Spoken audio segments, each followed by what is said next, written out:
you're good talking, aren't you? Professional. Alright everyone, so I am here today with Paul from PACT Mantality and James McKenna to discuss all things mental health. James's story on where he's sort of been with his mental health to where he is today. So, thanks for coming, mate. No worries, mate. So, just want to talk about sort of your upbringing and sort of your household and who that consisted of, mate.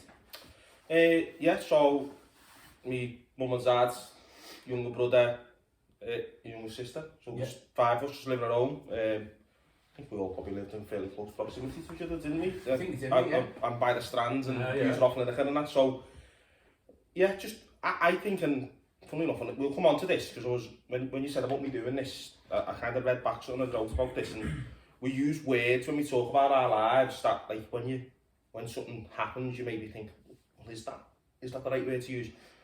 And I'd probably say, my upbringing's just normal, like anyone else kind of thing. There's nothing like that I'd look to in terms of my life that thinks it was any different, any better, any worse. I think I had lots of other people who went to school and all of us know each other. So, just everyday normal upbringing, I think, really, like lots of people here. What about in terms of school? I mean, like primary school times and stuff like that. How was that for you? I love primary school.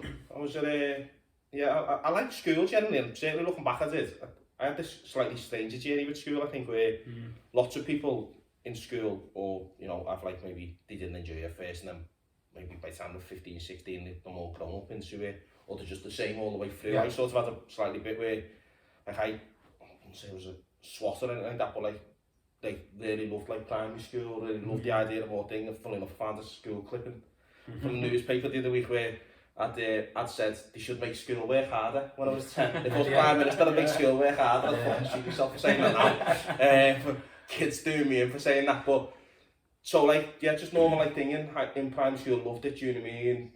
Close group of friends. It was enjoyable. I enjoyed it. And when I went to high school, it felt like dead new.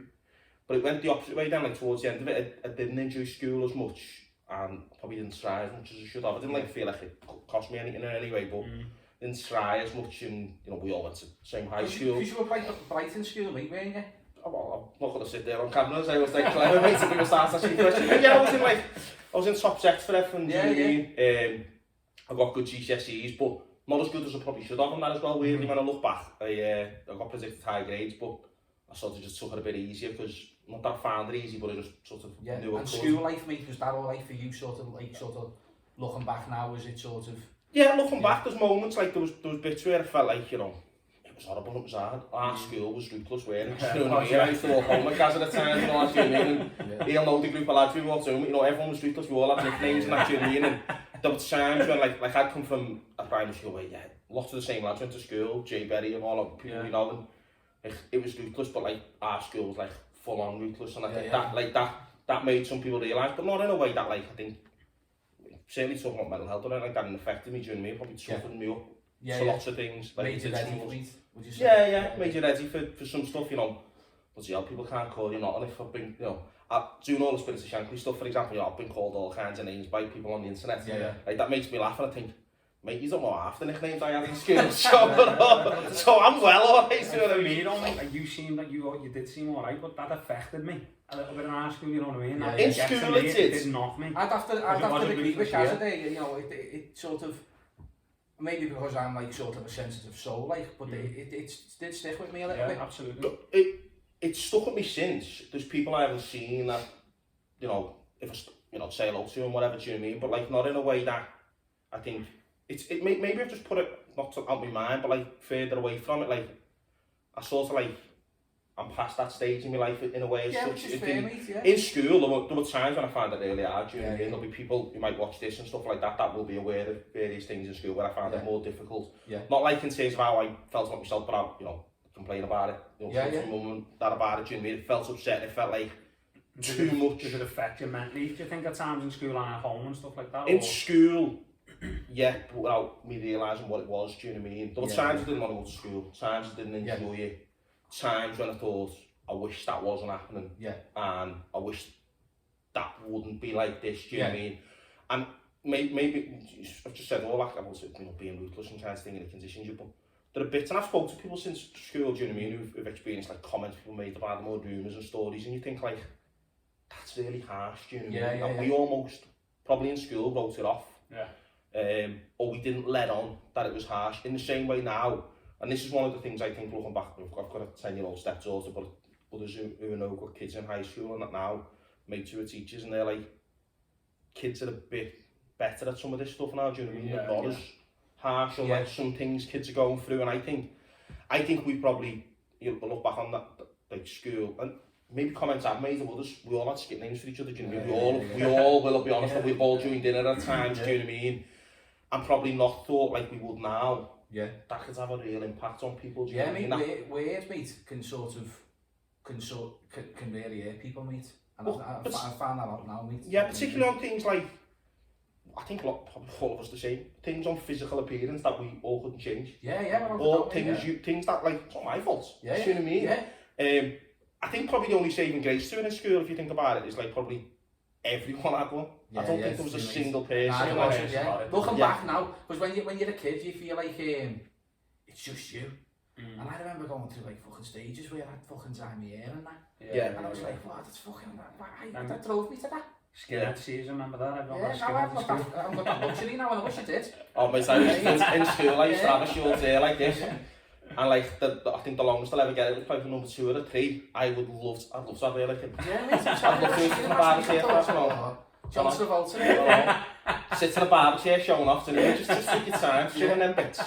So like, going then from like high school, mate, to, did you go to sixth form? Was it sort of sixth form college? What did you study and sort of stuff like that? Went to sixth form in Wilfrid's, and then went to uni, but a gypped uni, so after a while, which I'll probably come on to actually, because I think that might be an early experience where I particularly felt and noticed down, felt about things, so... Was you like getting any sort of like feelings when you were in sixth form or anything like that, mate? Because I remember, like, I'd done the first year of sixth form with you. Yeah. And there was periods there, mate, where there was like, not particularly like, directed just at you, but where it was like, there was like a low atmosphere, a low mood across the sort of sixth form class we were in and stuff like that, and it was quite sort of irritable at times. Yeah. Oh, there were lots of times, I think Armsy might be watching this. Well, yeah, I nearly had a fight with Armsy, but I've been mates with Armsy since like we were, I think 11 or 12 kind of thing, so it was sort of like, I think that night I rang him. Yeah.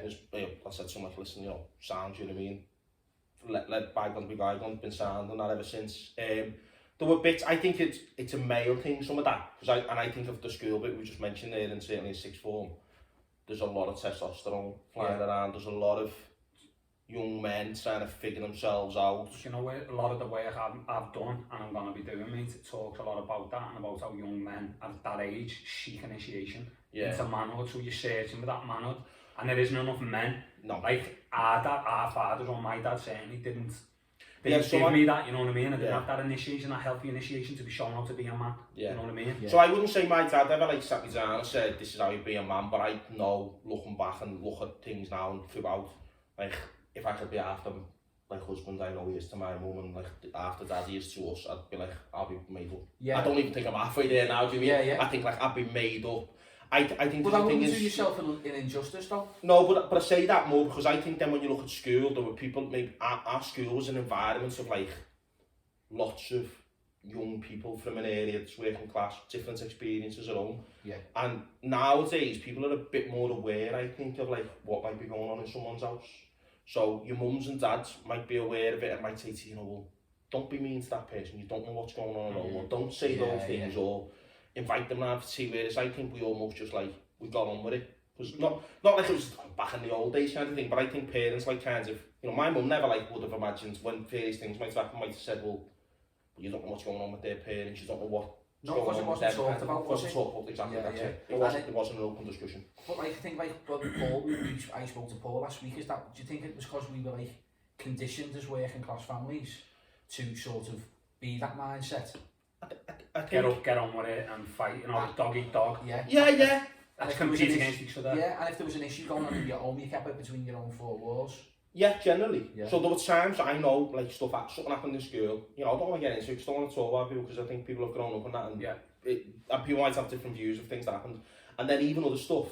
I remember walking home from school one day, and there was this van, this fella kicked off, blaming me and a couple of people we'd walked home from school, we'd all know, but I won't name them. he kicked off and like he accused us of throwing something at his van, I think, and like proper was like throwing me against the wall. And I remember my mum, we live at the bottom of where our road is, Marsh Lane police station, at the top of the road, and my mum like marched up to Marsh Lane, was like, I'm not having it, and I remember like being mortified, genuinely feeling mortified, like this embarrassed, oh mum, just leave it, just leave it. And so she wasn't one of them that just leave some things and some other stuff happening in school where she'd like slam on the phone to the head and like, I'm not having it. And looking back, I think, I felt mortified at times, but I'm glad she did. But there was lots of stuff that you just wouldn't have bothered to tell your parents, or they wouldn't have maybe thought to ask about because they wouldn't have appreciated it. Whereas I think there's a thing of how you're just conditioned, but also we're just in an age more now where people can see it more. They see it on the internet, you know. You become more aware. You have the internet to read things more. You don't just have to see it on the news to read what's happening. Very true, mate. But I think like now it's for us it's life experiences as well that we can reflect back on sort of where we were and what we've done. Well, that's it. So I look at like what my mum and dad tell me about what school was like for them. I think like it's almost like, well, it wasn't as bad as theirs. And that happens as well. So like I've done this with work with uni and stuff. It's like some people think of jobs and they think, well, my job's not as bad as that job I've had, so what's happening to me here isn't that bad. And I think there might have been an element of that with school where it's like, we're not getting a cane, you're not getting detentions, you're getting an education, you've got nice clothes, even if your parents struggle to buy them because you maybe into it, you kind of like, it masks something. And I think like you said there, mate, is that if it's doesn't mean it's right if it's your perception. Do you know what I mean? It doesn't mean that you believe that it's fine, like, and it's not as bad as what they're living. It doesn't mean it's right. Something to perception, mate. And I think more now is, from the way I have done, mate, is when you look at some of the men and some of the things that went on in our school, a lot of the people and the lads, if you delve into people's personal lives and their family life, struggle to have a male structure in their life. You know what I mean? There's a lot of broken homes and there's a lot of family dynamics that are broken in our generation, I think. Definitely, and that's like sort of reflection back now. It sort of pieces a lot of sort of puzzles together. Absolutely. And you think, wow.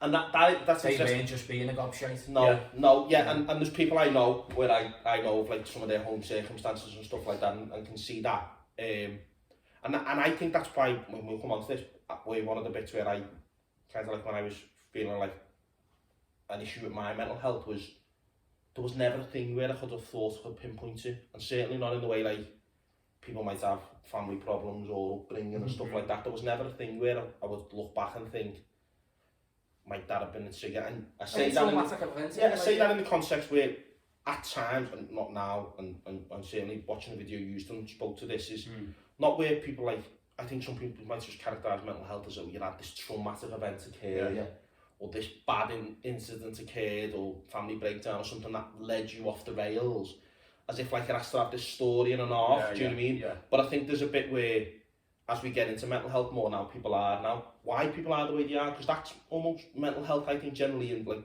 tics and behaviours they have and personality traits almost, because that I draw out throughout, certainly from my experiences, like there is things that have shaped people to become and led them to lash out and led them to behave a certain way and led them to be a certain thing that, even if it hasn't affected their mental health, has affected probably the mental health of others. There were people in school, because of how they, maybe were brought up or their life experience, they behaved a certain way to others, and that would have affected them. And I look back now and I think, and you say that it's made me, I've thought at times when I've bumped into people and think like, did I ever say anything harsh to that person that's like led them to feel a certain way? We know people in our school year who've committed suicide, taken their own life, and I think like, not that it's ever made me stop, but I know like a lad when we were in around sixth form age, maybe 18, 19, 20, who killed himself, and I remember thinking like, there's things I can imagine where people have said stuff to him that has sat in his mind. Do you know what I mean? And he's never been able to get away from that. And he might never have been able to get away from it. There's a lot of pressures, mate, on being a man. That highlighted, you know what I mean, in life. And again, it comes down to sort of like the social, emotional and psychological sort of things that impact on your mental health, because they all do, no matter what anyone says. Things that happen in sort of your social life, emotionally and psychologically, all impact on your mental health. So that's sort of, it's sort of like a domino effect, if you like. Like we said before, people in our school who sort of might have had the best upbringings, it all comes down to those sort of things, doesn't it? Tell us a little bit, sorry Jay, just to pull it back to high school, mate. Tell us a little bit about your sweet left foot, mate. I was alright, I played for the school team. If you listen to I'm actually watching this my chance.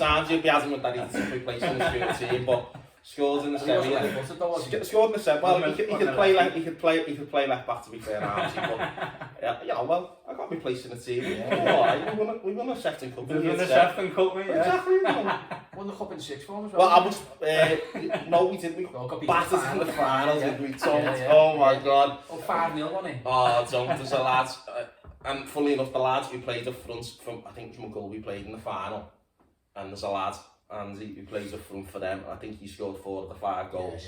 I wouldn't be Fowler, was it? No, Andy Shields, I think his name was, and I turned up at uni, so that was the end of 6th, we were in the upper 6th, so at the end of upper 6th, we play at Edgehill, we get battered, and I mean, like, battered, we didn't get close. I think you set him up 4 times, didn't you? I didn't set him up. We had a lot of players sent to me, like, I think we came off at half time, and someone said, bloody hell, lads, you turn like the QE2, and we never recovered from that, and we got battered on a turn off for uni, the first day of university, and there he was on our course.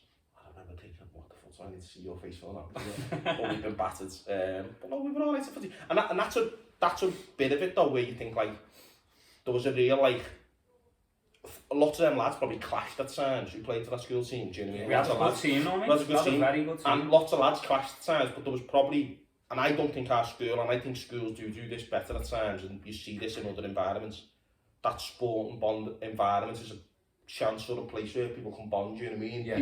People got to see a bit more about each other. There were times when it was ruthless and still almost as bad as everyday school in terms of how people behaved, but there's lots of stories on that, but the school didn't nurture that enough. It was almost like sport was... I have anxiety on the pitch, mate. I used to fucking shit myself and get the ball away.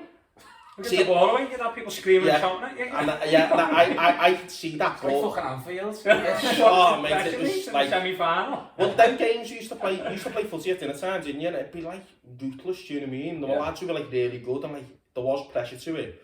But there was almost a bit like, I think, you were a bit more equal with each other, do you know what I mean? Regardless of like your ability, like you were in a team, and like we played some teams and some great games, and so, and as you know, you do this through sport now, don't you? I think things like that are a place where people can, you know, not flourish off seeing your shift, like you said there, was anxiety and that.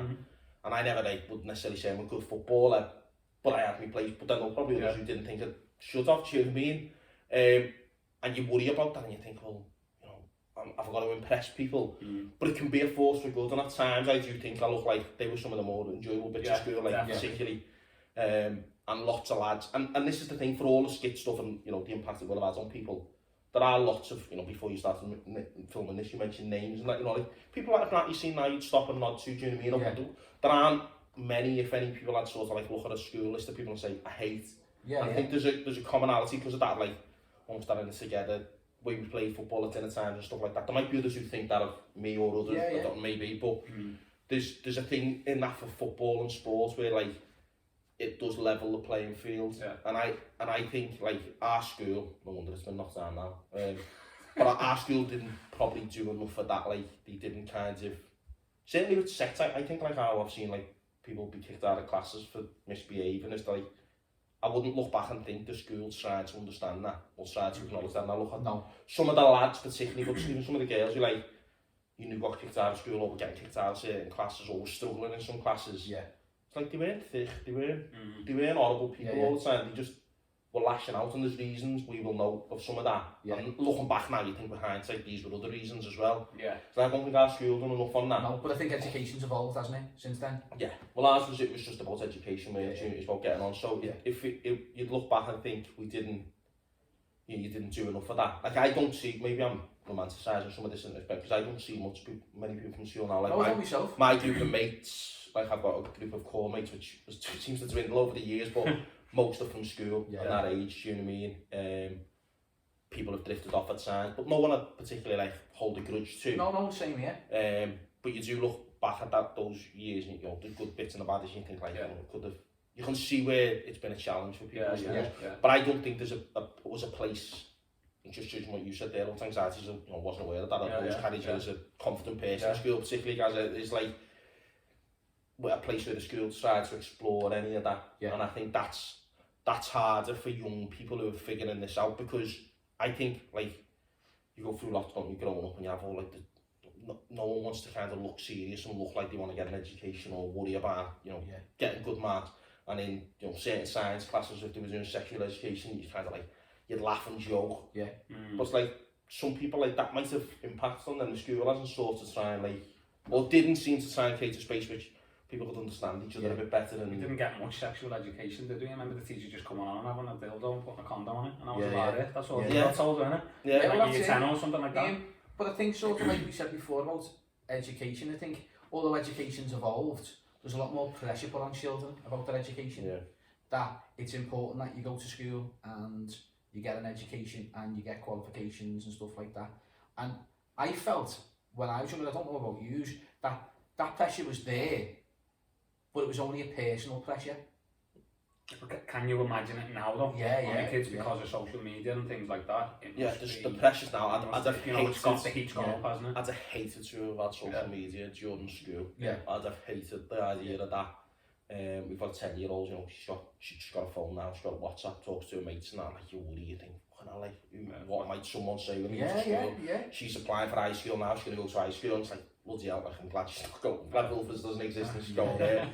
But, like, I think there is a pressure, like, in terms of school, I wouldn't say I put myself under pressure, my dad didn't put me under pressure, but there was a thing of you got exams or you got a trade and that was it. And I look back on that and think that's absolutely nonsense. My GCSEs in no way have helped me with the job I've got now. Like, experiences around it might have, they haven't held me back.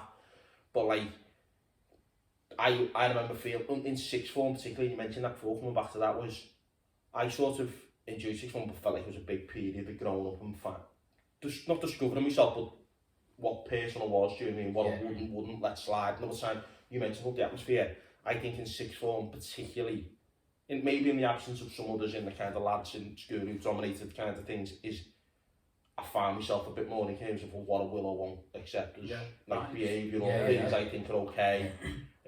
You know, you're at an age where you're starting to grow up and go out more and see, you know, a wider world. Experience life. I remember getting a job working in the passport office in town when I was still in sixth form or 17 and worked in an evening doing that. And, like, I worked with people who were like 19 and 20 and 21 and like into the 30s and 40s, and like it proper changed me a bit in terms of like being grown up and being responsible and that.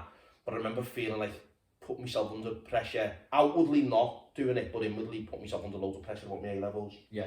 And I remember like a sense of relief the day I got my A-level results. I didn't get the results I was expected to get, or I was maybe hoping to get, but I got enough to get into university. And thankfully I got like told I was in uni.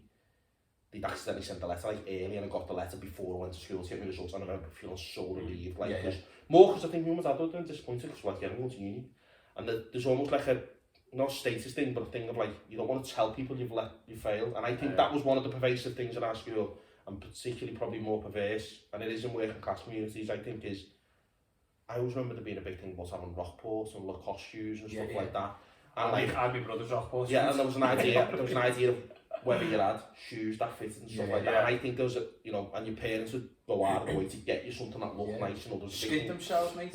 Remember the footy trackies were a thing? We were all like 15, 16 when they come out, and it'd be like, I think, and no one wants to almost look like they didn't have.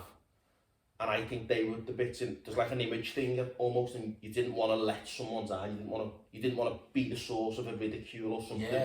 So you went out of your way, and I remember feeling that about, not 6-1, but the results certainly at the time. I didn't want to fail, I didn't want to be the person who I didn't want to be the only one who failed and didn't get to uni or something like that, or had to explain it away. And later on, when, like more recently, when I've experienced my mental health, you know, things that we'll talk about is, I think I had this thing in me always throughout, is I always wanted to know the answer. I didn't want to look like I didn't know. I never wanted to like look like, so if a teacher asked a question, I might put my hand up and know the answer. And then if I didn't, and someone said an answer and it wasn't the answer I thought in my head, I'd sometimes sit there and say to myself, oh yeah, I knew that. It was almost like I was judging myself to this standard that didn't exist. And when it comes to A-levels, that happened. And later on in life, when I look back now, I think like, they're little traits I've got that had worsened when I didn't quite address them. So I was feeling. So going to like uni days, mate, sort of, how was uni sort of? What did you study in uni and how did that go? So I went to, I done business studies. I didn't know what I wanted to do, to be honest. So I just went because I knew I didn't want to, well, there was no way I was doing any manual work. I've been with my alpha painting and decorating a few times, but my hands didn't take to getting dirty. Never mind my abilities to do it. So I went to uni and I enjoyed that, but only in the sense of like, it was just not something to do, but kind of like, didn't know what I wanted to do when I grew up kind of thing. So I went through it. I probably, looking back, probably wasn't for me. Do you know what I mean? I wasn't applying myself like I should have. I kind of like was just floating through it and skating through it kind of thing. Was working at the time, more just an age of my life where going out every week with my mates and going to match and going to watch Liverpool play primarily. Do you know what I mean? That was it. That was all I was done. So it was like, it's kind of a good bit, but probably a lot of wasted years. Funny enough, I just finished paying off my student loan like this week, and it felt good because all I was thinking is, that's a not for my studies, but I paid for Ibiza and Istanbul and stuff like that. So yeah, uni was thinking, what uni did make me, I think it probably made me much more aware of like me as a person. Yeah. I think like, I can definitely my abilities and skills, not like even in terms, genuinely not in terms of like what I knew and what I didn't know. It taught me what I didn't want to do. So I had a placement year in my third year of uni. And I went on it, and I had to resit some exams from the second year. And when I went on it, like, and some of the stuff on the time just got started involved in the spiritual shankly stuff, and I just realised, like, this isn't for me. Yeah. And not that I struggled with it, but I just couldn't quite compute what I wanted to do. And there was a little moment where I kind of, for a period in my life, I kind of wanted to just try and, I'd rather just be happy and not stress about things. And my mum had a bit of a health scare, and I remember, like, I'd been to Ibiza, come back and my mum had this health scare, and I remember thinking, I don't want to watch it. It wasn't for me. I'm not doing it. And is this where you meant love? Did it start?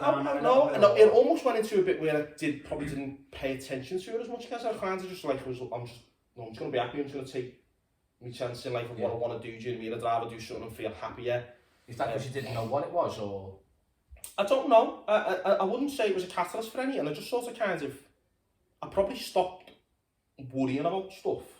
Like, well, what am I going to do? What job am I going to get? What am I to do? Which I'd probably been thinking I was in uni, applying this pressure of like, well, what am I going to do after uni? I kind of like just was like, well, nah, I'm not going to worry about doing that. And as it, and in a way, and this might come to my head, maybe it does, I'm not sure, is some things fell my way for a bit. So I left uni and I had a nightmare, a couple of months trying to get a job, and then technically went back to uni to get my last year's student loan and used it to go to California with mates. Got my old job back for a bit, and it was sound, and life was alright. Wasn't particularly doing much with it. It was kind of like working, finished uni, was looking to kind of see what to do next, and then got some good jobs that were fairly well paid, working on the job centre and stuff like that. Not say well paid, but well paid for me age. Yeah. And like being like, well, this is sound. I've got enough money to go out. It's not an early match living alone with my dad. Life's boss. Yeah. Blow your money kind of thing. You felt good. Felt good, yeah. Felt good, and I wouldn't say. But then there were bits like, so it was around that time where I'd seen people with mental health. I'd never probably quite, I wouldn't say I was looking after my own mental health though. So then in and around that age after finishing uni, I've kind of like, I'm heavily involved in the spiritual shankly stuff. Yeah. So how did you become involved in that? Because I'd like to sort of know that as well. Some of the stupid thing that I seemingly noticed I've got a habit of doing, which is I open my mouth. I went along to a meeting. I was aware there was a meeting going on about the ownership of the club at the time, and I was like, it was my dad's 50th birthday the same day, and we were doing something. I rang in sick from work. I was on my placement year at the time, and went along to this meeting in the sand. And that night I'd seen a post on the internet. Went along to the meeting, and I knew a lad who I worked with. Sat at the back of the room, sat next to him. His cousin sat next to him. Me and him both ended up involved. Kind of like loads of people were saying stuff to do, and like through no particular like angle or anything. I'd become a union rep in work, but that was like wasn't particularly like a big militant or not. Yeah. Was at the time that I just said, you know, we need to act, we need to do something, and then like the lad had got involved and said, you know, one of the lads on the stage had said to me later on, oh, you should get involved. Thought a lot of it, and then another lad encouraged me, so just come to this meeting. So I went to another meeting and then never escaped for about 10 years. Ended up like being part of the committee and I say campaigns. I probably downplay it a bit, but like took on a big active role in like kind of organising the protest through the period.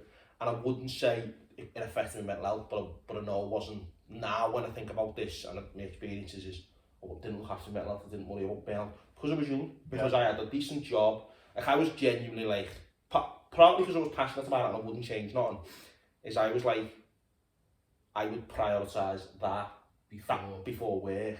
And I was literally doing it in work. I'd be interviewing people in the job centre, right, to like start applying for signing on, and be then taking a phone call off a radio station to go and do an interview. I'd be like diving in and out.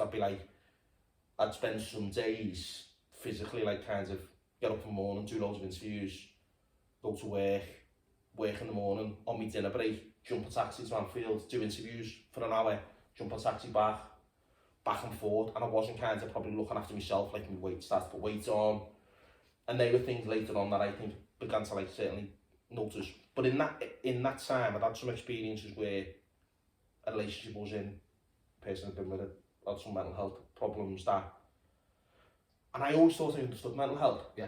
And I always thought I'd be one of them people that would recognise and understand it, and I don't think I did in them cases, and it was serious at times, and you know that was hard to deal with.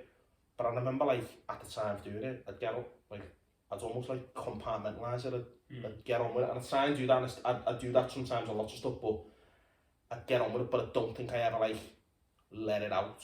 I don't think I ever like let how I was feeling about some things. Yeah, just pushed it down. That you were okay and and it would disappear. And because I think, you know, you mentioned your experience with mental health, you know, I don't think we appreciate, and I did when it happened to me, or tried to appreciate how your partner or someone else might feel about it. Yeah. Because you're not, and I think for them, it's like they don't want to say, well, this makes me feel a certain way, because they know you're going through something that's much harder for you. Yeah. So it's hard to think that. So there's stuff like that. But there were some little bits that I didn't put down to anything then, in that age, probably between 18, 19, 20, through to when I experienced, certainly a few years back, how I felt, and could kind of understand periods where I'd say I felt lost. Okay. For never a particularly long period of time, for never a particularly kind of a deep and dark feeling, but kind of certainly where I was almost like, lost would be the best thing. Like, I don't know what I'm feeling, I don't know what I'm doing. But what did lost feel for you though, Jay? Not happy. Okay. So I wouldn't say I felt unhappy, but not happy. And not happy in you as a person, not happy with the situation, not getting happy. no enjoyment from things, probably. Okay. Yeah. And that was when that was one of the things I most notice now, where I feel like I'm getting irritable and no enjoyment. So I was still living at home at times, and looking back, I'd be irritable. Yeah. I'd be bothered by things. I'd be overthinking things. So I'm an overthinker anyway. Yeah. But so what was the overthinking? Because like obviously the mind, you know, can be a sort of a blessed place, but can also be a sort of a treacherous place as well. So I play out scenarios in my head of like things that people might say. So even like now while I'm talking, I always feel like I'm not when I was explaining it to the fellow when I spoke to get some kind of help. I'd be always thinking, well, they're thinking this, and if I tell them about that, and if I tell X person, or such and such might watch this, and I'll be thinking, fucking not bad. Or X person who I've worried might watch this and think you're talking about me there. You would always care about what other people think. Care about what other people when think. In reality, most people don't really have any judgment on what you're doing. And people probably applaud you for doing what you're doing. Yeah. So you think about those things, so then I'd get annoyed by stuff. So I might be feeling, say, low or unhappy or lost, and then I'd be reading something someone said about something we're doing, so like, I'm not fly off, but I still do this, and I won't apologise for it, but like, there'd be someone maybe on an internet forum or on Twitter who'd be like saying something negative about the things you're doing, and it's almost like, Trigger, but fine, who's this person? And I'd want to win the argument. And I'm argumentative, I'm an arse on that generally anyway. So, and this is one of the things I figured out, and I think this comes back to the school stuff, so is there a personality traits we have that you can't help, that are almost like mental health, they're who you are in certain situations, you know, by nature and nurture and stuff like that, but for some people at certain times, for reasons we can and can't explain, you're more affected by it. And so the example I give, so when I've tried to explain how I felt to people, is we could all walk out of this house now and all slip off the curb in the same place, in exactly the same part of our body, and all fall. One of us might get a broken leg, and the others might just have a scratch on the knee. That doesn't make me any better or you any worse, kind of thing. Of course. And when I say about how you know, So you could, someone might watching this might think, well, I've got that personality and it didn't make me feel that way. And it's like, well, that's fine, because because mental health is certain It's a things. perception about the person takes it, isn't it? And and also, so that's it. So there was times when I would think, I haven't had that experiences. That wasn't mental health to me. It's not a big deal to you, but to them. But looking back, those things I'd had were periods where now I look back, and now I recognise them happening again, by the way. So when they're happening now, and fairly recently I've felt like that at times, I notice those triggers, I notice those feelings, I feel anxieties. But is that because your mind now knows those triggers and you can then throw something in the way of them to sort of block them from following through to what they were? Yeah, I've learned kind of coping mechanisms and behaviours. I've learned the triggers, I've learned... And those coping mechanisms, mate, are all just to do with the mind. Yeah. They are, mate. It's just about sort of... Because the thoughts will always happen. Well, that was one of the coping mechanisms I kind of... Well, we'll come on to this, but look back on them, is where I didn't feel like that was where I probably found an outlet for them. Yeah. I found I was doing some good stuff. So my experience of this and those feelings, those thoughts is I have lots of feelings and thoughts going on in my head. The thing I had to get better at was almost like a solar system, put them outside my head. They're still there, they spin round and I know they're always there, but they're not in my mind constantly. They don't go in.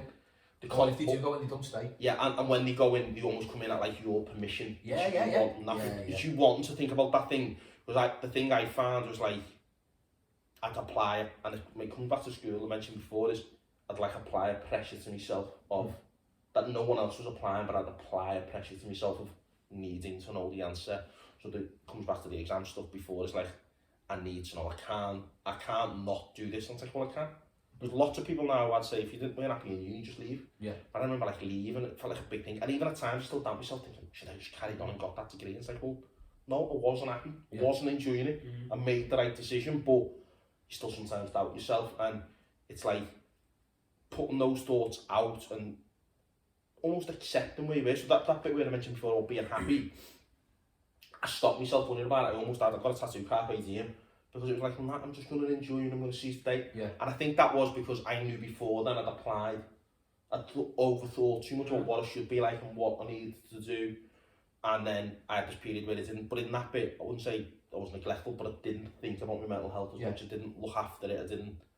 Wasn't aware of it. In the same way, I'd know of others that if they came to me with some of the thoughts they had at the time when I did, I'd have been saying to them, well, glad you told me, glad, you're feeling down, let's do something. Yeah.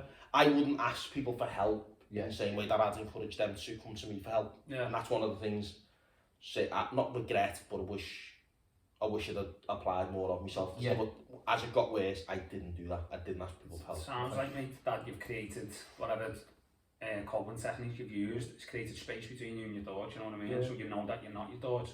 But a lot of it's similar to what I've learned, mate, which is, I've read quite a lot of spiritual books, you know what I mean? So the thought is like your ego. You're saying you need to be right. So I realised that trigger within me. Yeah. Who's the one that needs to be right?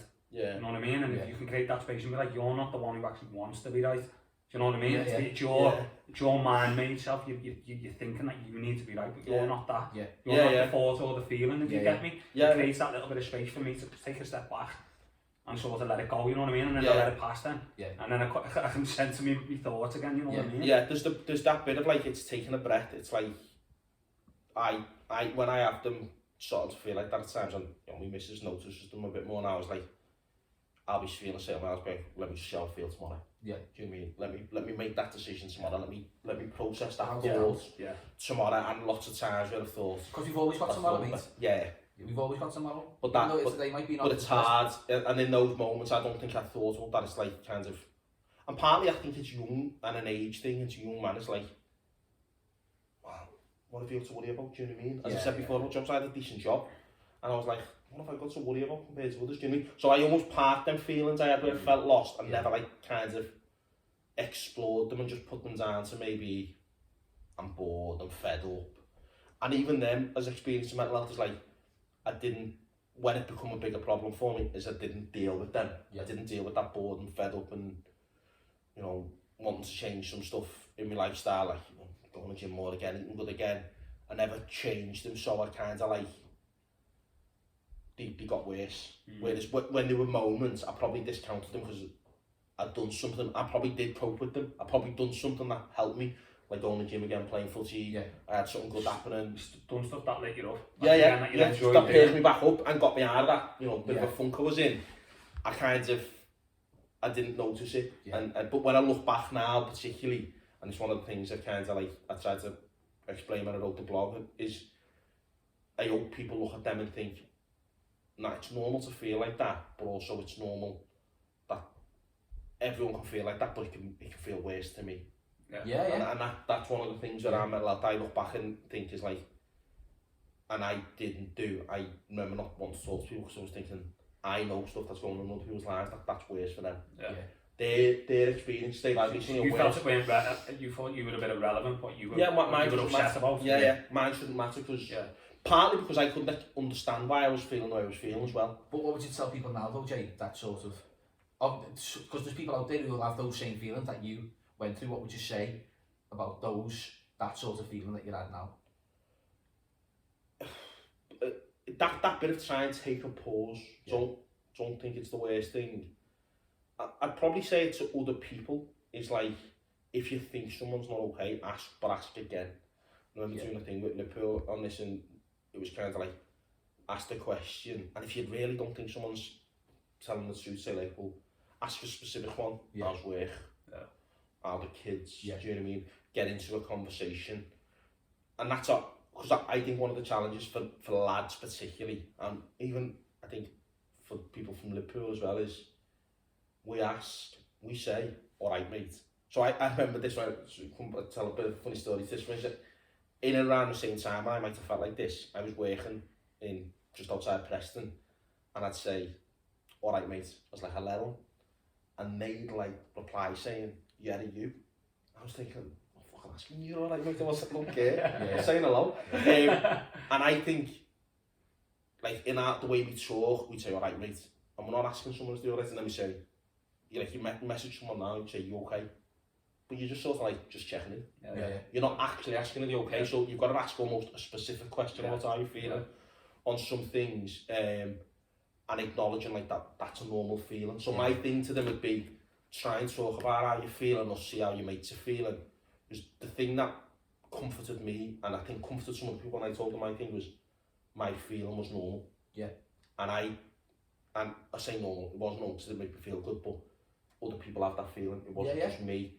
So that's sort of a bit of a release to this, but also normal for you is different. So you not feeling good even when things might feel good, or look good. So like, you have a nice house, or you've got a good job, or something, you've been a boss holiday. And like I remember feeling down. I was in Australia, with my car's wedding, and I'd gone travelling towards the end, I'd just been a Great Barrier Reef, I'd just done some boss stuff. I remember like spending some nights just like having this feeling of being down, and like not being able to explain it, and being a bit annoyed by feeling down almost, and feeling a bit sad. And I think there's like a bit where now I just accept that's normal. It's normal and fine to sometimes feel sad and not be able to explain it. It's going to pass, or you'll figure it out. And you'll and I'd almost, and when it got bad for me, is I'd compound that by being annoyed by that. And I think that's the battle, isn't it? So that's the advice. Not knowing the answer to what's going on. That's the advice I try and give someone. Don't try and figure it out now. You don't need to know there and then why you feel down. You might have to try a few things, and obviously everyone's experience in mental health is different. And I've spoke to mates who've had theirs, and their solace is running. They're going for a big run. They know that helps them. Mine, others it's writing things down. Others it's journaling and stuff. Various things. What do you do, mate? When you go there and sit it? Mine is I need to just be and do nothing, which my missus I think probably sometimes thinks this is just a sixth chance to sit on the couch, watching the telly, stuff like that. Sit on the telly, sit on the couch, do nothing. Now, what I've got to be careful of, I know, is that can then boil over into doing nothing about the things that are annoying me completely. So manifest. So coming on it, probably comes onto this, but so like where I've had this recently, I say recently, not in terms of like anywhere near bad, but I know the thoughts, I know the feelings. It's like, it's all about like the way the situation at the moment for everyone at home is like, it's the same old, isn't it? Day in, day out, the same old. I'm sat on the couch doing work, sat at a desk, I'm in the kitchen, it's easy to go and eat a biscuit, it's always buy crisp, get a drink, and then I think, that's too much there, do you know what I mean? Yeah. Well, I can go out for a walk, but I've got to do this work, and so I don't do exercise, Yeah. I haven't been exercising as much. So it's those little bits where they're the things that will compound them for me at times, not knowing the answers to some things, feeling like I wanted to change something or be more certain in my future. They would compound them, but so that I do nothing to try to like just take a step back and relax. And was there anything in particular, Jay, that you wanted to know the answer of or for? So when I started feeling bad particularly, Yeah. I'd kind of, I think I probably began to start slipping into it without me realising. I'd split, before the split up with my missus, we're back together now, but I'd split up with her, we just weren't getting on kind of thing. Wasn't a nice feeling, but then my mate was getting married in Australia like 4 or 5 months later. Yeah. And I had a shoot in Australia that I had to fit into, so like threw myself into that. Probably distracted me for a long time, well certainly for 3 months, do you know what I mean? It felt like good. And looking back on that as that exercise thing, like that felt good. I felt good about myself, Yeah. there was an accomplishment. And this comes back to that, when I say knowing the answer, it's not knowing the answer to a question, but it's answering something or doing something really good. So, well, how fit can I get myself? Well, there's my answer, you know, I can do this good thing and feel good. That's one of the things I'm doing, mate, and I'm trying to open up, and I eventually want to take into schools and things like that. Because you said, you know, you got to a certain age, you didn't really know what you wanted to do. Yeah. But if you knew what you wanted to do, you might never have got to where you got, what you meant of. Yeah. Because if you live in your purpose, if you're taught how to set goals, like you just said then when you're like, oh yeah, when I had my fitness goal, you weren't having mental health issues at that time, you know what I mean? No. So if you're consistently, you know, you get to a goal and before you reach it, then you're setting another goal. And you So I look consistently, you've got purpose in life. I think obviously, yeah, definitely, I know what you're saying, but mental health is still there. Yeah. It's just looked after. Exactly. Yeah, it's like It's still there. Yeah. Being unfit isn't because you're a certain thing, it just means that you're not doing the physical fitness that you could do, and you might be happy to not do that. Yeah. But you might not be as well. And I like to call it mental fitness, mate. No, Yeah, it's your mental health is your mental that's what I was fitness. talking about, that kind of thing about, you know, you fall over kind of thing. Someone's not weak if they break their leg in a certain tackle or falling off the curb compared to someone else. And me feeling that way about not doing certain stuff was, but it isn't either, but I felt it was. So you mentioned, like, I kind of then had this period where I was getting fit and I felt good. I went to Australia, it was amazing, but lots of stuff to look forward to. And probably towards the end of it, and I looked back on this and I thought, maybe it was because that I'd reached that goal and I didn't know what was next. And I had to not go back to normal. I loved Australia. I was contemplating, could the move here? So you start, I'd ask myself, and I'll do this, I'll Google stuff non-stop. I'll watch a film and Google stuff. And like, I was Googling, like, could I get a job here, work for the TUC at the time, working with unions, big on unions in Australia. Could I get a job there, knew some people, probably could ask. And I started thinking about that, and like, I'd find myself like, some of the nights, like you've been out for a bevy and that, you go back and, you know, keeping me room on my own, I'd be like, I'd Google it, do you know what I mean? And I'd spend an hour or two Googling it, but then I'd then be tired the next morning. So this is what happened then, like certainly when I come home, I'd had this period of like, I don't know what I want to do in my life now, kind of thing. And it becomes a bit of a rut, and then Becomes it's a same rut. shit, different day. Same shit, yeah, so I don't know what I want to do, so I'm trying to figure that out, I'm trying to answer that question, and then I'm just sitting there eating crap because I feel a bit crap. Can't be bothered going for a run because it feels like miles away to get back fit to where I was, because I was really fit, and look back on that and think, I got annoyed with myself, I almost threw it away. So then I was like, well, I threw that away, and I'd go to, and in that, there was probably a year, so that happened I went to Australia in the March, April, come back, and probably until the November-ish, I just didn't address it. I just let it build, let it carry on. But in the same time, I had lots of good stuff happen. Went to Amsterdam for a mate's stag do, his wedding, various other things happening that I like good things to go and do, but I just didn't. When after these happened, because those events are just putting a cloak over the mental health. Yeah, but even maybe the other way I thought is that how I was feeling was just letting me disregard the good bits. I just couldn't see good bits. I wouldn't let myself see good bits as well. Would you say it was depression you were suffering with, or was it anxiety, or? It was probably closer to depression than anxiety. Okay. I didn't feel anxious stuff because I enjoyed doing them. Do you know what I mean? Yeah. But I just felt low. I felt low and sad. Yeah. There were times when I just felt really sad. Yeah. And I couldn't. And because I couldn't explain why I was doing it, what had triggered it, and I think that was the hard bit, as I was trying to find something that triggered it. So I remember like sitting there at the time, I was close. How old was I? I was probably 28, 29. So can't remember how old I was and how old I am now. So I was probably about 20, and I remember like having this thing of like, almost like, what am I going to do with the rest of my life? Like, I'd split up with my missus, we didn't know what was going on. I was like, probably being a pain in the ass in terms of like, I just couldn't answer a question. Yeah. I knew I didn't want to lose her, but I knew it didn't want to be in that situation. But I knew I didn't feel happy. Yeah. And I was probably proportionate to that, but some of it was, we weren't in a good place, we'd been arguing, but I was unhappy with myself. Yeah. But I was still going about my everyday life. I was still kind of like going out. So lots of people on the outside, I think, seeing just, well, this is JB and J. And it was when I was on my own, I'd be thinking about it more. It's like, well, what do I want to do? And like, well, I know this sounds dead bad, but like, I'd be like judging myself by like other people. I'd be, stuff that I would tell other people not to do. Yeah. And try to encourage them not to do. It's like, I'd be sitting there thinking, well, all my mates are like settled down now. Yeah. So going out for the weekend's going to be like, what am I going to do for the weekend? I'd be asking myself hypothetical conversations. Yeah, yeah. I'd be like, well, who am I going to, and I've like, I've got workmates there that I went out with, but I like completely disregarded that almost. I didn't see any positive bits, I was just focusing on negatives, and then I'd be like, what's the point? Like, I'm not like in a way like, what's the point in life? Kind of like just, oh, what's the point? And I'd then park that feeling. So then I'd kind of like try and forget about it, and I'd sit on the couch and I'd have some chocolate, and I'd watch a film, and I'd not, you know, your mates are busy, they're seeing people, and like, you're all about 28, 29, you stop doing stuff for a week with your mates. You're not out every week. It's some weeks or days that pass of doing nothingness, and it just compounds, I think, and that, I like, when I was experiencing my feelings, I likened it to, you know, next to your bed, you'll have wires, don't you? You'll have phone charge, you know, charge your watch, or telly, laptop, and all this stuff. And no matter how many times you unplug them and fix the wires, for reasons unknown, they end up setting the knot. And then you get fed up one morning when you're like trying to get something out and you just pull it. Yeah. Every time I tried to figure it out, it felt like that. It felt like I was worsening the situation, so I'd leave it. And then that'd compound, and it felt, I felt low for so long that I probably just felt like I didn't know what I needed to do. Yeah. And lots of people I know, and this is the... And did you ever get to a point, sorry Jay, that you just thought, this is going to be me? Yeah, almost, yeah. This is my life, this is me, This is me, yeah. It's like, I may not meet someone, I couldn't contemplate good, so I couldn't contemplate the idea me and Mrs. could fix it. We're working on it, we'd speak to a lot, but... And in the moment when I was speaking to it, it felt good. In the moment when I went to Amsterdam for my thing, it felt boss. And then it'd just be like...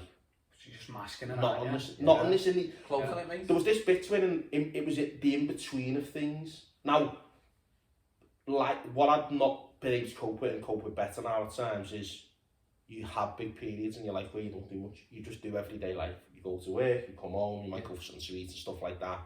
But that's still doing stuff. They're still doing stuff, but I was almost seeing them as not on this, and everything was encapsulated by... And is that because you didn't appreciate it, Jay, or you just took it for granted? Possibly. It felt like... I think it was because I didn't know what I wanted to do next, though, Jay, more than anything. So I didn't I couldn't enjoy the here and now yet because I was too worried thinking about what next. And you're letting go of that period of your life, though, probably, mate, where you're letting go of your younger, you I felt really sad. You're sort of stepping up maybe into like more of a mature man. I remember at the end of that year, like looking back, and at times feeling sad. Then I think it was the year after when I wrote a blog, and I'd been getting some help from Compass Counselling.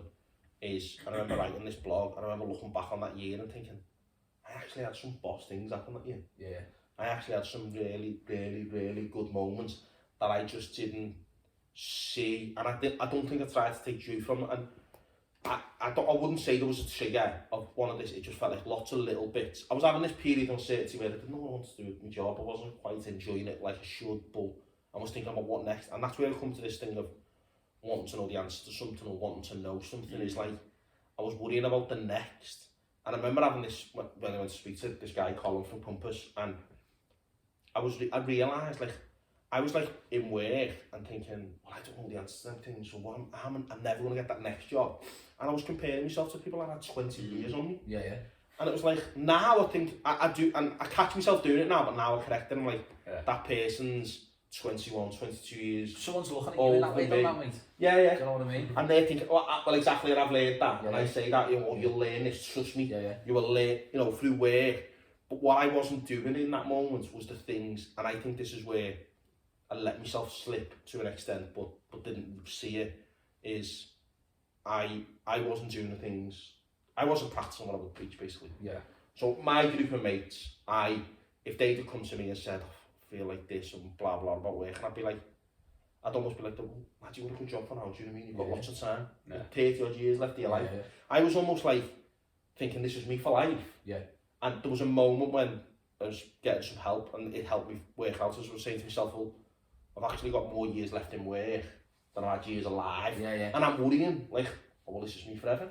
What am I going to do next? I'm more than 30. Exactly. And it was just a really thing where I kept getting myself down by not being able to know the answer, but not even be. And the thing that it most helped me with when I got my coping mechanisms was, he couldn't tell me the answer, but he could tell me things that would help me figure it out, or whether he even wanted to know the answer. You've got to figure it out yourself, don't you you? know why he couldn't tell you the answer?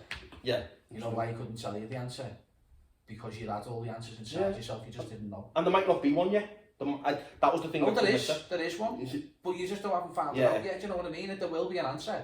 But it's all within us. Yeah. Just gotta well, that's what I mean. it. But when I say that, there might not be an answer. It's like, well, I might not know what I'm going to be next in 5 years' time in work, because that's 5 years away. Yeah. So I need to almost just take a breath and pause and not think about that yet, because there's this other thing to prioritise. And I was worried about the immediate priority and then worried about the next. I was like adding things together. Creating issues, creating an issue. You know, creating the best of things. It's not a given, but if you set goals, like I'll set a 5-year goal, 2-year goal, and then a 1-year goal, a 1-month goal, and then you're slowly making little steps towards it, but you're working for it now. In the present, I'm not thinking about the 5-year goal now, because it's not good. No, because I'm going to miss the whole journey. Yeah, exactly. You know what I mean? By not being in the moment. Yeah. And that was the thing I did see, where like I just needed to slow down a little bit. I need yourself back a little bit. Yeah, I needed to answer what I was feeling there and then, and why I was feeling there and then, and what I could control there and then. And that was the thing where I overthink is. So one of the personality things I'll think by sheer force of will of me doing it or me out arguing someone, I'll get to where I want to get. Yeah. And I need to just accept you just can't sometimes. Because sometimes you can't control everything, you can't trust the process, mate. Just let them go, Sometimes we want to control this, but we can only control that. Yeah. And that's all that matters. And you can't control other people. What I've learned as well, mate, is I used to time, like, you can't control ultimately other people's perception of you. Yeah. So like I used to feel like you'd have to look a certain way or have to act a certain way because you think I need them to like me. But it does no matter what, it doesn't matter, and you can't control that. And that was the insistent bit. Is that in that period where I mentioned like kind of where I was a bit more laid back about lots of this, and I wasn't looking at it, I'd say that and feel that a lot. I would genuinely think that I had a period where like I wasn't asked what people told me. Do you know what I mean? I genuinely wasn't. I'd stand my ground. I think people would take me arguing with them like that I was overly asked by someone. I wasn't. I'd argue because you know I think I was right. It's to win. It wasn't an argument, you know what I mean? It doesn't. I wouldn't have the job I did if I wasn't good at it. But I'd won an argument, but also just thought I was right, and I'd get into a debate, and people think you should be argumentative or you just want to win. It's like, well, no, I'm debating a point or I'm disagreeing with you on something. That's just who I am. But then I'd find myself that thing I'd do outwardly, and what I was doing to myself, I was almost arguing with myself. I was almost like wanting to tell myself, no, you need to do this, you need to do that. Those personalities, and this is what I mentioned about before personality, those personality traits had almost turned inwards. Those things that have helped me get the job I've got, you know, that overthinking is a good useful thing when I'm thinking about the stuff I do now in work, but because it lets me plot out scenarios and what might happen. Probably do it too much still, but it helps me cope and compartmentalise things. I turn them inwards. It was like I turned my own tools in on myself, kind of thing, and like self-destructive. I just wasn't looking after myself, and then that led to like kind of just eating crap, wasn't doing no fitness stuff. So then I'd feel bad about myself and I'd be annoyed by that. So I'd just repeat destructive behaviours almost. Repeat the negativity. Just keep doing the same things that made me feel bad. So how did you? Obviously, you went to see Colin from Compass. What sort of coping mechanisms or techniques, mate, did he sort of teach you, so for people who are watching sort of can relate to? What did he teach to sort of help you, mate? Well, there's a story to this, because I wouldn't necessarily say it's a coping mechanism, but it helped massively just relieve some pressures. In the run-up to, I didn't think I needed to go to him, so I kept him on an hour, and But that's a process. Yeah. So I'd seen some people say about they'd been to this place Compass, and I'd seen other people blog, people I know from the match and that had talked about their mental health, And I kept thinking, I need to speak to someone, I need to do soon. And I'd try some of the things they'd done and stuff like that, and it'd help in bits, but it just wasn't quite fixing everything. I can relate to that, mate, 100%. So I remember making this appointment, but then I was doubting myself again. I don't need this. And then they go back, they messaged me back, I was like, yeah, sound, come in. And I remember going to it. I'd moved to, I was living in the Zingle at the time. I remember going to it in town and like being on the phone with me and my missus, got back together, we were working out, and I remember messaging her saying, I'm not sure I want to like go, kind of thing, do you know what I mean? I'm not sure I want to do this. And I went. What was stopping you? What was the didn't think I needed it. Okay. So then I'd have these bits where, well, why, my life's alright, do you know what I mean? I've got an alright life, got an alright job. I'm still going out with mates. So I'd almost kid myself, and almost because I wasn't feeling as low in that moment. Yeah. So I had this period for a while where I wasn't feeling as low and I'd feel good. So then it'd come back. So it'd come back, yeah. So, and it did actually when I was having the appointments, it came back at times and I noticed it. So I went to them. So sorry mate, what was the swaying point to sort of basically going? If you, because you were arguing the to and the fro of going and not going, what made you go? Basically that had made the appointment and it was almost too late to cancel, if that made sense. So I took this. You would have bailed out. I reckon if I hadn't felt bad on like knowing the thing was available and my missus hadn't rang me, I'd have not gone. Right, I left it. I'd have gypped it. I thought I don't need it. So did you like? But I think deep down I knew I needed to as well. Yeah. Did you go to a doctor beforehand, or was this literally straight to them? No, I remember googling it and like I wouldn't say, when you said before what I felt, I wouldn't say it was depression. So I remember feeling like I just didn't feel happy. Yeah. And Googled this council, and it was only because I'd seen someone mention it, and that's why I blogged about it, and that's why I happily talk about my experience, because I think someone might think it's not that. They might have known someone with depression and anxiety that's been to a doctor, and I knew it wasn't that. Yeah. I knew it wasn't as severe as that. It might have got that way, but it wasn't. And I remember thinking, well, I need to just go and speak to someone. And in the end, I think I kidded myself thinking, well, if I go and speak to someone and it doesn't feel useful, I'll just leave it. Yeah, yeah. And I remember going in the room with him and sitting down. And I just started to like, he asked, I can't remember, he said something fairly innocuous about how I feel, and I answered something glibly.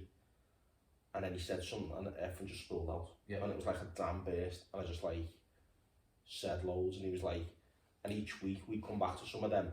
And the thing in terms of coping mechanisms particularly, and that, I didn't realise he was teaching me anything almost until it was done. And like I realised, so, is that we all have these thoughts, so they are all thoughts you have, you just don't need to think about them all the time. Yeah.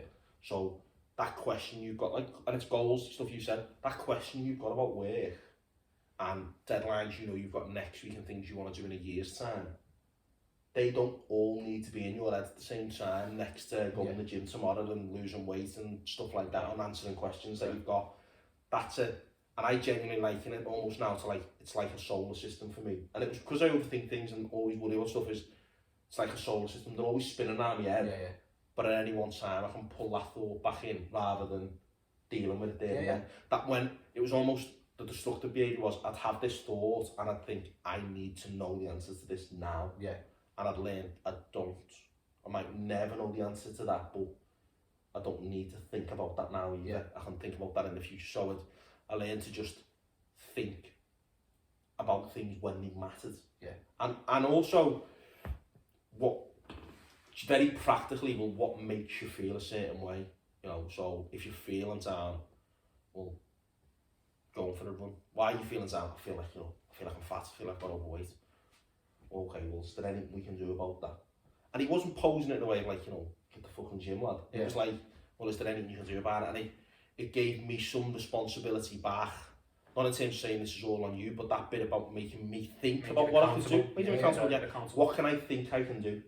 Because I felt like I couldn't do nothing. Yeah. I'd got myself feeling so down that I felt I couldn't do nothing. Yeah. So it was like, well... Because that's what the negativity of the mind does, mate. It makes us feel like we're worthless. It makes us feel like that we can't do these things, where it's only our own thoughts that are telling us that. Yeah. So if we can put a blocker against those thoughts and with a positive and say, well, why can't I do that? Yeah.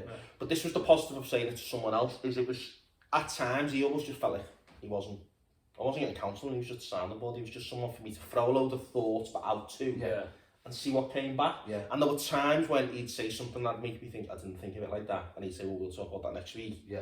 or there was times when I'd say something out loud, and as soon as I'd say it, he'd be like, he'd see me face and he'd smile. Like, we developed this habit, he'd smile at me and go, "What are you smiling at?" And I'd be like, "Yeah, I've just realised I've said that out loud now, and I've realised what that makes me think and feel." And there was a period, and this when I mentioned the word normal before, he said to me, I said, "Oh, but that's not normal." He went, "Well, why is it not normal?" And I was like, "Well, what is your normal? What's normal? What's your normal? Yeah. Your normal is different." Yeah. And I was comparing myself to other people. I was comparing myself to how I felt at other times. Our normal changes. Our behaviours we had in school, or what we accepted of other people, change. Or we as people have changed. So what was normal is different. And that was one of the things, is like, stop it, and I'd say it's a coping mechanism, is try and see what your normal is. The coping mechanism was, think about what are your own rhythms, what are you doing day to day, kind of thing. And it was, mine was, and it was just, I liked, as I said before, I like to just be. So my doing nothing, to try and just empty my mind for a bit, is to do nothing, play my phone, which I do too much of anyway, but do nothing, not watch telly, or just do nothing. But I was doing that almost destructively, so it would be like, well, now I'll do nothing for a night, but I'll write a list of something I need to do. So I'd always write a list, I've got loads of things to do, but then if the next day I felt like I've still got too much to do, do some of them. Tick some things off a list. Do some of those things that are in front of you. Very practical things, exercise and stuff like that. I set myself a goal to do a 10k. It helped. I didn't do it as perfectly as I like to in terms of fitness and that, but you know, it gave me something to think about. Your thoughts are just for me, mate, anyway, your thoughts are just a feedback loop. You're feeling, sorry, a feedback loop for your thoughts. So if I'm feeling a certain way, then I need to look at my thoughts, it's not the feeling. You know what I mean? You're thinking, well, why am I feeling like this? So obviously, what are you thinking? You know what I mean? What's going on? Try and reframe your thoughts. I do that sometimes, so I'll reframe what I'm thinking, you know what I mean? If I'm thinking of something, and just, you know, sometimes you can play the victim. Well, someone might have done something, you know, someone might have cut you up on the road, and you're like, fucking, I do that. And I'm blinding in your head, and then you think, I think everyone loves a bit of pity. I do this now. Sometimes I'll have, and my missus is dead good at noticing it, thankfully for me, is I'll get annoyed by something. She'll be like, "What's really the matter?" And it's because I'm thinking to do something with work. And that's the bit where I know all the things. So sometimes, it's only one like this week, it's like I'll just have to like say, right, these things are in my head and they're annoying me. I need to sit and do them now. So I stayed up to like 11 doing some work now. Is that conducive? No. But it was. Is that conducive for everyone? No, but it was for me. Because it got them out my head. And there's times when I've done that, and that's what I noticed about work, there's times when I've done that where I've been overthinking stuff to do at work, and I've actually sat down to do it, and it's been 3 emails. Literally 3 emails. And I've had in my head, I've got loads to do, I've been getting myself annoyed by it, and it's made me feel anxious and bad and annoyed and worried, and then I've done them and they've been nothing, and I've felt like nothing. Or I've been annoyed, I wanted to buy a certain thing, I keep needing, I need to get that thing, I need to get that thing. And those thoughts, those thoughts have become, for me, feelings. And I think that's been one of the harder things, or I worried about, should I say, of being one of the harder things to explain, is why my thoughts on those relatively innocuous things were having a more negative impact on me than in some people's lives. Some serious things that were happening to them wasn't making them feel as bad. And I remember thinking, well, I can't tell other people this because that's not as bad as what they've got. But it's that thing about physical health, isn't it? Different things affect people differently. Some people get diseases and illnesses that other people don't get. It doesn't make them weak.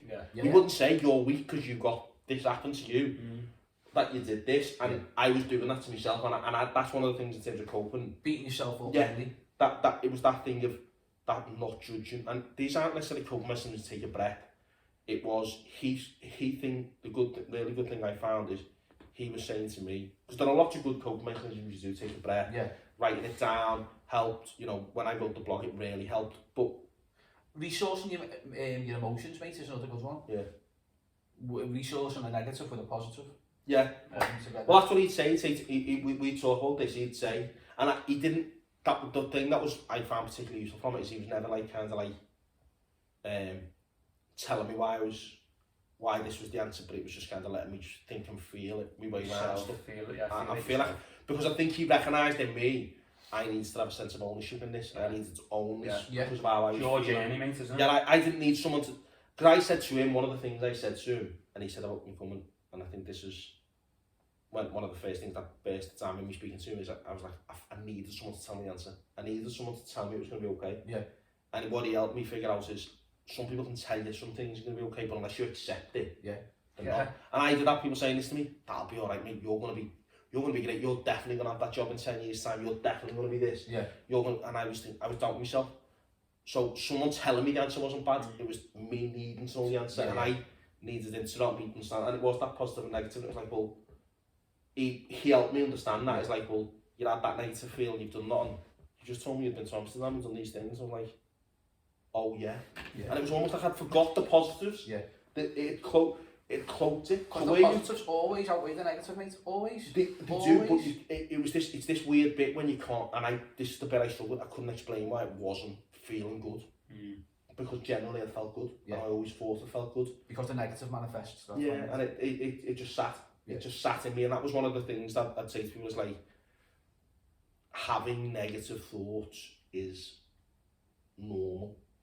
It's normal to sometimes think something might not work out. It's when the thing in terms of coping is, or when I think people need to maybe take action. When it's just talking to someone, I think, well, it's like, what can you, when you feel like that negative thought is now inhibiting other things. Well, you know, we're actually, you probably know more about this shade than me, but we're actually designed humans to look for the negative because we're made to survive. We're looking for the survival mechanism, so we're not exactly in the forest or the Amazon anymore, mate, where you might be have to fend for your life. You know what I mean? But we're now, where you're running from a lion, say for instance, so now we're looking for other things to put the negative on to survive. Yeah. So we sort of use, I use that sometimes. And life does this. Got 3 emails to reply to. Yeah, and life does this to you, doesn't it, where you think like... But that's modern society. Has made us like that. Yeah. So whereas we were hunters or survivors against sort of like fucking lions, tigers and bears and all that, we are now living in a society where, shit, if I don't do these 3 emails, my fucking whole world's going to collapse on me. Yeah. Well, it's not. That's now become you getting chased, which then creates anxiety, because that's a natural human response to stress. Yeah. And that was it. So that was having that feel, these bad things, and then those negatives that happen and make me, I'd need to want to make myself feel better, but I find myself trying to make myself feel better by doing nothing.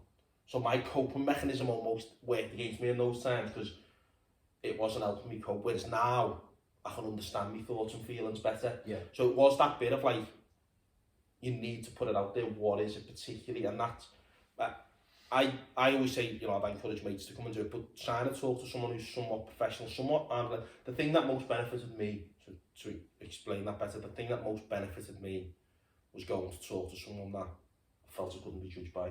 Because you didn't know them. Just didn't know them. Because your mates, you think your mates take the piss out of you, don't you? Nah, get on with it when you're all man up. Or, you know what I mean? Like, I didn't worry my mates, I didn't worry about that amongst my mates who I thought to go to. It was more the thought that I was projecting onto them that they had worse things to worry about than I did. So they didn't need to wear. So they didn't need to wear mine. So mine were as bad.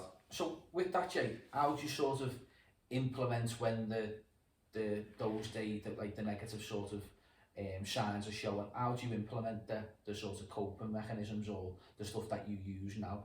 Do you just take sort of like time out to sort of say, I need to gather myself back here? What do you do? Yeah, so it is pretty much that. I kind of like, I'll say to myself, right, if I feel I'm not myself, I feel anxious or anxiety, in the moment I might not always recognise it straight away. It might be a couple of hours later, the day later, but I'm like, I feel this. So I'll be like, at times when it's been worse, I say, I felt it a bit like this, keep thinking to myself, like, stop eating the biscuits, do you know what I mean? Go to the gym, go for a run, do something. And because I want to do that as well. And that's the bit about where it annoys me. It's not annoying me because I'm judging myself by something, it's because I want to do that. And I'm annoyed that I haven't. So I think to myself, right, I've got to think that. But what I'm putting is, well, I've got to do that by around this time. I've got a goal, I've got, right, you know, I'm going to look at like before like come out of lockdown. But I'm not setting myself an unrealistic goal. I'm setting myself like, get back feeling a bit better about myself, lose a few pounds, you know, get back running a bit, do a bit of exercise. I've got to run on plans like, right, I'm going to do some of that. Now, if I haven't done any of that by the end of, by we come out of lockdown, like properly lockdown, 12th of April, I'll feel annoyed by myself and I might feel worse. But I'm not beating myself up that I'm not going to have done it by then, which is what I previously would have done. Is that because you were setting goals, Dave, that weren't measurable. They weren't. We're achievable. Sort of, I was saying to myself, I need to know I've done this now. Yeah. So I was getting annoyed that I'd put all the weight back on after being in the gym. And as if like I should lose by the next day and I can't. So then I'd be annoyed at myself for not being able to do that, even though it wasn't my fault. Yeah. Because I was setting myself this, I was annoyed by something, so I'd set myself on an unachievable thing. Yeah. So you've learned now, mate, by the sounds of it, so what I'm getting is that you've learned how to set a goal and make it sort of specific, measurable, achievable, realistic and time bound. And in a way that's not going to make me feel bad that I haven't got something, so... But that's so important, mate, by setting goals, isn't it? So then, same with work now, I'll have bits where, I say to you the other day, I felt like work was getting on top of me a bit, so I was like, right, I'm just going to spend a few hours doing this. Does it get on top of something else? Yeah, maybe it does, but it made me feel better in that moment, and I slept much better that night. Yeah. I know it makes me feel better. And it's partly because, you know, the nature of the job I've got is like, there might be some days where it's a bit quiet, or you get distracted by doing something else, and there's just a few emails there that have come in that I haven't replied to. So I'm too busy in work, it's how I manage my time, the flow of how I do my work. So I'll say to myself now, like, largely like, okay, just like, right, tomorrow you're going to do X, Y, Z. But then I won't beat myself up if I only do X and Y. Yeah. I'll be like, well, Z's rolled over a bit, but I've done X. Okay. It's okay. Because X and Y's done. Because it's still, because I can still cope with that. Yeah. Previously, what I've done is that I got annoyed thinking I've got to do X, Y, Z, and got up the next day and been annoyed that I've got to do X, Y, Z, and I've almost distracted myself from doing X, Y, Z. And probably had a bad sleep. Well, that was literally what was happening in them moments. I'd be getting annoyed about what I hadn't achieved that day. I'd eat crap. I'd not been in the gym, so I'd get annoyed about all the things I hadn't done that day. All the stress. Go to bed, I'd try and just stop myself doing that, and I'd Google stuff, I'd read stuff to... I wouldn't sleep, I'd get up and be tired the next day, I'd be a little, so I'd be tired, so I need to eat something, I need to give myself some energy, I've got work. Yeah. And I'd just repeat, and I'd repeat, and I'd repeat, and cycle. So now it's like, well, I've got to do now, so I don't give myself credit, but, you know, you should, there is credit for doing everything I've done. The lesson, mate, like, what I think, mate, the lesson repeats until you learn it. Yeah. So obviously you come to a point now where you're aware of it and you've learned your lesson. And it's that bit of I know I'm doing well. Yeah. It's that self-recognition of I know I'm doing. And when you were doing good things in the past, Jay, did you give yourself credit for it, or did you just think, I've done that? I've done things in that year like that lots of other people might never. I went to Australia and stuff like that, you know, I'm fortunate. I mean, I had a good job. I've got a job that's not a job. Do you know what I mean? That's what I do. I'm not allowed to argue with anyone for a living. I get to argue with people for a living. So I do this. Great. Do this for free. Look at me on Twitter. So it's like I do this. So I'm looking, but I was giving myself no credit for that. Yeah. I think that's what we've got to recognise, is that no matter how small or how big or something that we do, is that we need to credit ourselves for it. Not like, I mean, get the confetti out and the pomade and that. Champagne bottle. But it's that your thing is good. Yeah. What your thing is. And that this comes full circle, and it's the school discussion. But I look back at school and think then, well, nothing was ever good enough. Yeah. There was always someone who had better things. Competing and judging. Which comes from society though, mate, in the capitalist society. And kids, all competing against each other and kids just not realising and understanding why some people didn't have, or that it didn't matter. And we judge by that. We like, well, they haven't got, do you know what I mean? Yeah. And you don't. No, mate, remember the cost stackies? I never had a Lacoste tacky. £140 or something, mate. I never had a Lacoste tacky. That's all I got for Christmas, I think, a Lacoste tacky. I remember feeling almost like, not annoyed that but I judged myself by that. Like, I remember feelings in schools of that, and that's the thing where I think now, like, I've done it, in that moment, I'd be doing it, I'd be like, you know, why did I blow that money, do you know what I mean? Because I saved money there for a deposit for house, and it's like, it doesn't matter, it's such, do you know what I mean? No one's asked. No one's asked. And also, you're walking around in the best gear, no one really more cares, important is like, what matters is how I feel, do you know what I mean? I don't buy the clothes I wear, or the trainers I wear, or anything like that, because I'm wanting to piss anyone else. I'll buy now what I think's nice and what I like, do you know what I mean? Yeah. So, if I've got a hoodie from Primark on, I'm not asked. Yeah. But 10 years ago, I wouldn't have been, do you know what I mean? And I say that not because like, oh, I don't care about things anymore, it's that there were things that bothered me that I used to think I can't talk about because that doesn't bother anyone else, and it's like, it's individual, it's my mental health. Yes. It's the things that matter to me, and lots of the things I was feeling, so this would be a lesson I say to people is, don't be worried about what is getting you feeling down, thinking that's not what gets other people down, or that's not important, because if it's making you feel a certain way, It's important. it's important. Fucking right. That's It's definitely it, important. yeah. And that was the thing. I was almost judging myself by things that I was classing as not important. By other people's standards, by By your other own standards, by- of what was important to other people. Yeah, not I was to you. projecting Yeah.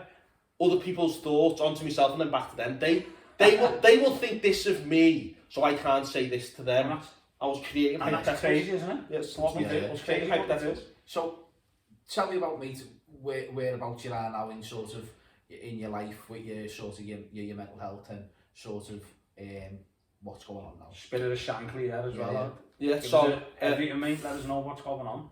well, I'd stepped away from that now, so it's sort of like just like it's time for someone else to do it. So Did you just sort of did you grow out of it, or did it grow out of you?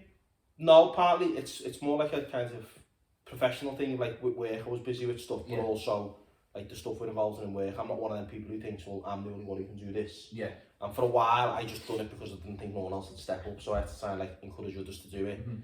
And I think practically, well, I'll be honest on this, is like, you know, me turning up to Liverpool telling them they should do X, Y, Z on ticket prices, they probably got fed up by hearing my voice. Yeah. And I sort of said, well, let them hear someone else say it, kind of thing. That was made up seeing you on Sky Sports News. Yeah, right. Lots of people were themselves, to be fair. Particularly work when I was meant to be. Smashed it. Yeah, meant to be. I did get lots of people think you got paid, but that's just me. You didn't. But like those, and that's the thing. Like, so stuff like that, like you get a bit of criticism for it. Some people are like, oh, I can't believe you do that, or doesn't that annoy you? It's like those things in life generally have benefited me. All that experience, I've got the job I've got because of all of that campaign experience. Yeah. Yeah. All of that, like being on the telly and doing stuff like That's how brave you are, mate, for doing that. Yeah, doing yeah, that but role also- and stepping up and going on the telly. Like, But also 99% of people wouldn't do that. But also Yeah. their skills and experiences we've got out. Everyone's got like things they're good at, and that's one of mine. Do you know what I mean? Yeah, yeah. I've got no qualm with doing that. Sitting Yeah. in front of a camera and saying Own it, stuff. mate. Yeah, Yeah. and that's benefit. But then there'll be times when, even in that moment, I doubt myself about it. Like in those times when I felt bad, I doubt myself. But like, no, that's what I'm good at, and I'll do that. In terms of my mental health now, is like I kind of, and where I'm at is, I know there'll be days when I'll feel a bit sad and annoyed and down by things, and that's what I try and do now is kind of understand, well, am I just annoyed at something I haven't done or something I can't control? I won't always get that right, I won't always deal with them right, but you know, I try and recognise them, and I try and like, I'm just much more aware when I start to slip. Yeah. Like, mental health is up and down. There's times when I feel amazing. There's times when life is pretty good and there are a nagging thought about something that I should, that not shouldn't, but that isn't a worry, but it'll just sit there. And what I've learned to do is to think, well, okay, just address it and think about it and think, well, all right, is that something I should be worried about now? No. Okay, is it just something I need to think about in the future? Yeah or no? And I kind of like, almost like the way you would if you wrote it down like a flow chart, you know, like, does this matter? Yes. Does it matter now? No. Yes, no. Okay, if this, do X. That's in a way what I was looking for when I wanted someone to tell me the answer. Go through these things and tell me what's going to happen next. Whereas now I can almost learn to acknowledge it, that doesn't matter now, this does. Sometimes... It's like a process of elimination, isn't it? Because like you say, the thoughts aren't going to go away, the thoughts are going to be there, but it's what time you give those thoughts. Yeah. If you don't give those thoughts as much time as you used to, they're not going to be that bad. Yeah, and also that some of the thoughts you do need to give time to. But I think you all need to give the thoughts a level of time. Yeah. But some don't. Coping, But some thoughts are just made up stories in your head. Yeah. You know what I mean? And it's how they make you feel. It's how they make you feel when you're attached to it. Yeah. Well, what works for me, mate, and if you haven't tried it, I definitely recommend you should try it. I think it could help you. Yeah, something that I do every single day religiously. I don't know what it is, mate. I meditate every single day. And only because you said earlier, what made it trigger in my mind was that you said you like doing nothing. Yeah, just sit. Now, I can't think of a better time in my day. I go out in the back, got a little gym at the back there. Just sit and I meditate for half an hour, mate. Just do nothing. Nothing, no music, can hear the birds tweeting, and I just try and just be in the present moment and just in stillness, mate. And how much clarity that brings me for the day. Yeah, well, there's something in that, and maybe it's the same thoughts, is that it helps me think, it helps me filter. Yeah. And then at the end of that moment where I think is like, does that matter? Yeah. And exactly, yeah. you know, Gives you a clearer perspective, mate. Yeah. But also, sometimes just one of the things that I've learned to do now is just when something's in, I just think to do it. Yeah. So I have like loads of tabs open on my phone of in like Safari, right? And it's almost my to-do list. The things I think I need to get and do and stuff I want to think come back, they're almost things I need to come back to. Yeah. And I'll go back to them and sometimes do them, and I go back to the to-do list. I've got loads of notifications in my to-do list, but it's like I go through it sometimes thinking, yeah, I've done that now, done that. And they're not actions to do by a date, they're just things I've got to think about doing. Yeah. And it's that like, it is that bit, is I do try and take that time of just thinking, do I need to do this now? Yeah. Does it matter? And that's hard, because you know, got kids, work and stuff like that, and you think it's easy to forget stuff, and I get bothered and annoyed by things, but yeah, I try and find that time to think, does this matter now? And by and large, you know, I'm getting it better. There's moments where I felt like the way I felt, but I haven't felt it for a prolonged period of time. Yeah. I'm not allowed it to be the negative implications it was having on me, because what it was doing is it was making me feel sad, and that's sad. You're in control now. Yeah, it was compounding and stopping me doing stuff. Yeah. It was stopping me acting. Whereas now, I'm almost not able to accept it, but I can embrace it. Yeah, because you're in control. Yeah, I can control it. The master of your mind. It's for me to fix, and definitely. it's in my destiny. And I think like what Paul said about meditating, what meditation's done for me is that thoughts go in, but thoughts go out. Yeah. Thoughts don't stay. And when I sort of meditate, is that I meditate to a way is that where after meditation there's nothing. It's you go beyond thought, don't you? There's a bit where I use it. I know that might sound like weird and very sort of like Woodstock. Yeah. You know, but that's Listen, mate, it's been done for thousands of years. You know what I mean? It's a proven practice. Yeah. There's a thing for me. It's like a filter. That's what I need to do, and I need to let some bits out. And keep the bits that matter. And think about it. And that's like, you know, I write lists and don't action them, but it's like it is that thing of like, pick out the bits that matter, kind of pick out what I need to do. So that's where I'm at now. I kind of think I manage it, do you know what I mean? And I think there's a bit in this is that, and I try and tell people is, you will probably have a period of mental health that you might not even realise was it. Do you know what I mean? Because I didn't. Only now where it got worse is, you know, I think there's a stat in 1 in 4 will be affected by mental health. That's probably much higher, I think because... I think what it is, mate, is 1 in 4 will have a mental illness. I think 4 in 4 have mental health. Yeah, mental health is different. That's exactly it, you're right. Is that and that's maybe a good thing in society now, is we recognise it's not just about, you know, depression or psychosis or whatever. It's a spectrum, isn't it? And it's a whole range. It's a whole range of things, and it means different things to different people at times, and that's one of the things I'm most comfortable now knowing is that it's normal to feel like this, and that's what I keep using. It's but like, do we need to redefine mental health then, mate? Because it's become an umbrella of so many things. Well, I think I did say this in the blog I wrote. It's kind of like, what do you call it?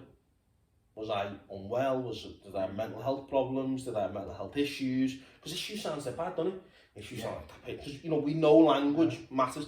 That person's got issues. That can mean a whole range of things. Do you know what I mean? There's a doctor on YouTube, mate, and he says that sort of there are symptoms people have that can contribute to a mental illness diagnosis. However, it is sort of, there is things that they can change before it becomes that.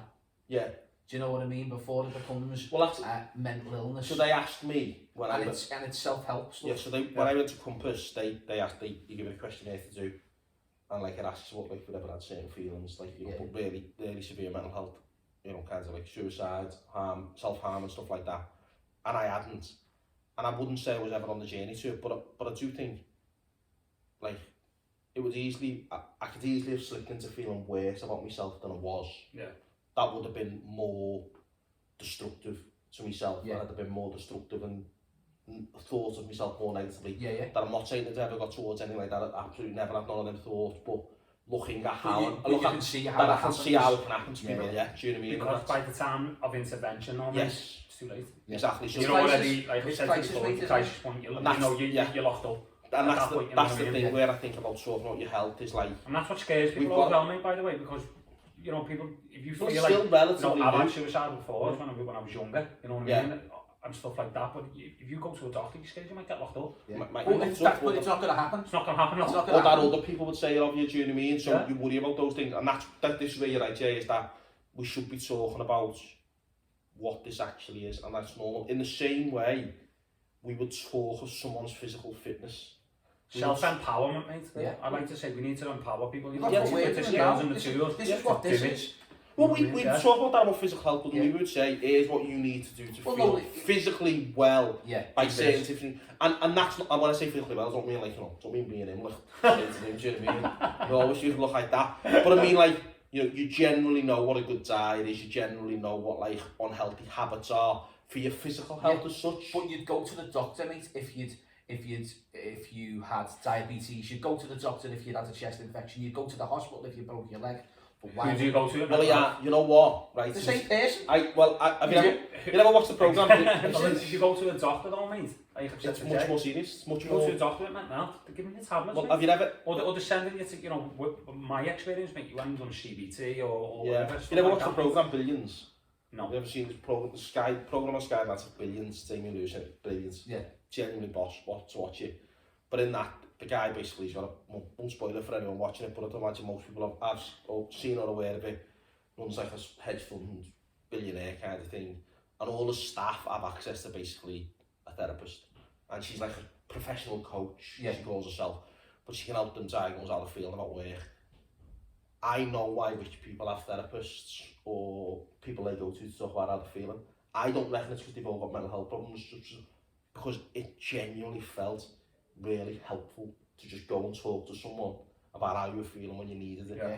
In the same way you would go to your doctor if you said, it's a medicine, got a sore toe, you know. Yeah. I wouldn't ignore that and self-diagnose that, and I wouldn't expect my mates to help me do that. But I'd expect me to say to my mates, you know, why have you got a limp on my toes here? You should go to the doctor about that, you know. Yeah. In the same way you should be able to do that about mental health, you should do that, because it really helped me just being able to go to someone, and like, if there was one thing I could pay for, it would be at times just having someone to say, I am just feeling blah blah blah, and let them. And it doesn't have to be the doctor, it doesn't have to be the counsellor, it doesn't have to be your mate. Like I say, mate, a doctor's only going to give you tablets or send you somewhere else anyway, so they're not the person to go to.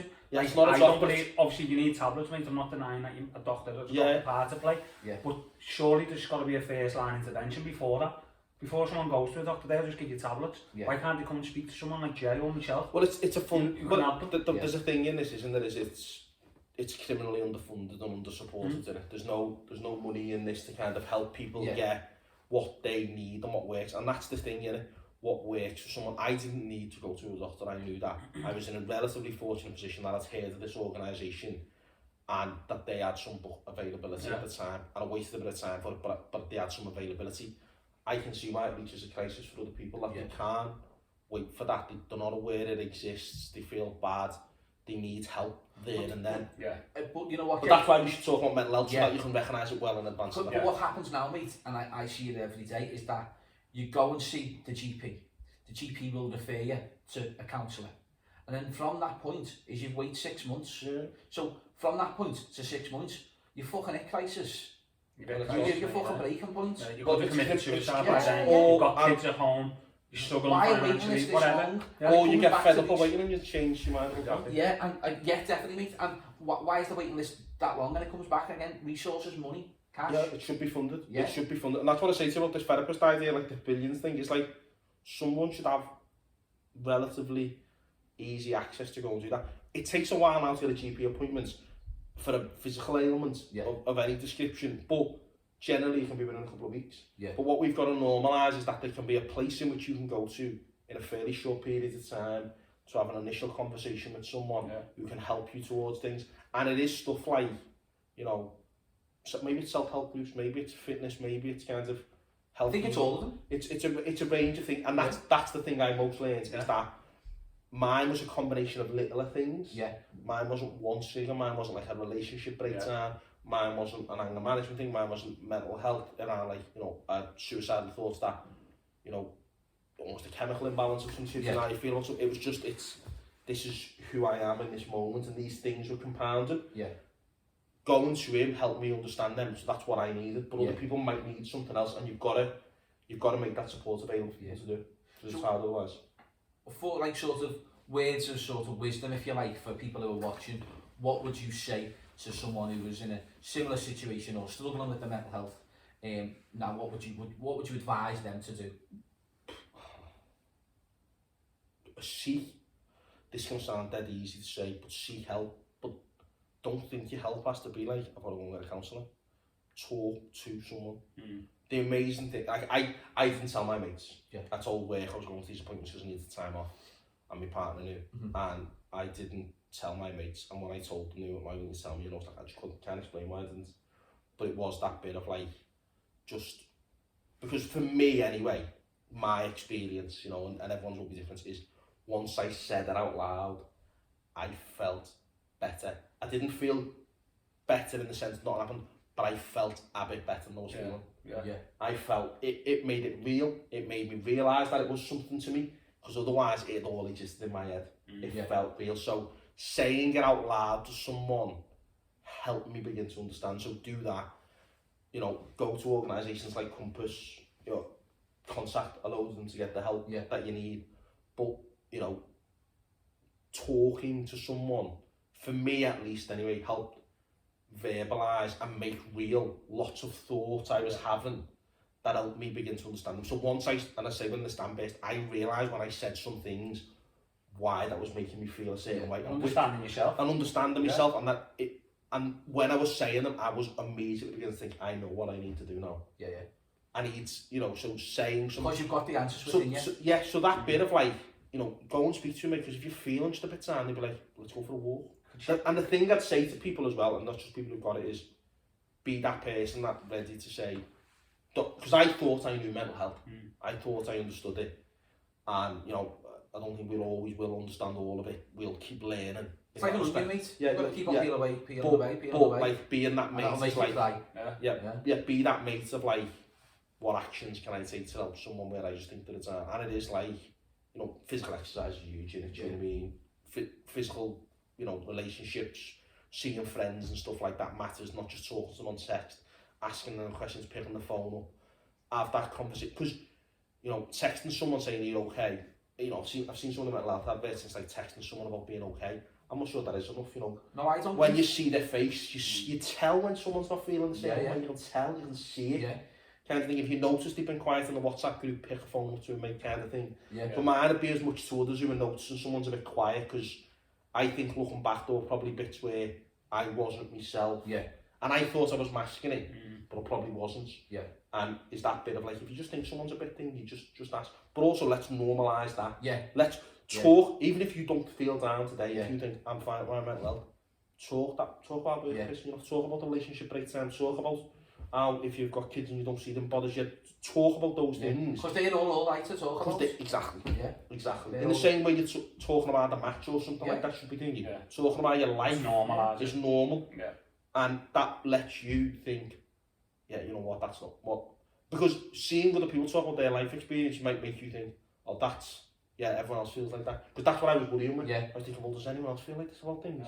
Well, yeah, they do. And I know I've since had conversations with mates and others who have had similar worries I know I was placing on myself. And I've always looked back and think that's normal.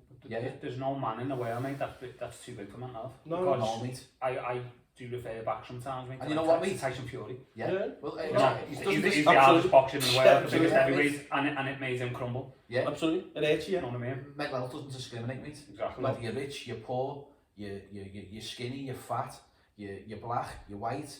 It doesn't discriminate. It affects everyone. And it's not the same for everyone. That's the bit I found hard. Is like, I thought it was certain things, and it's not.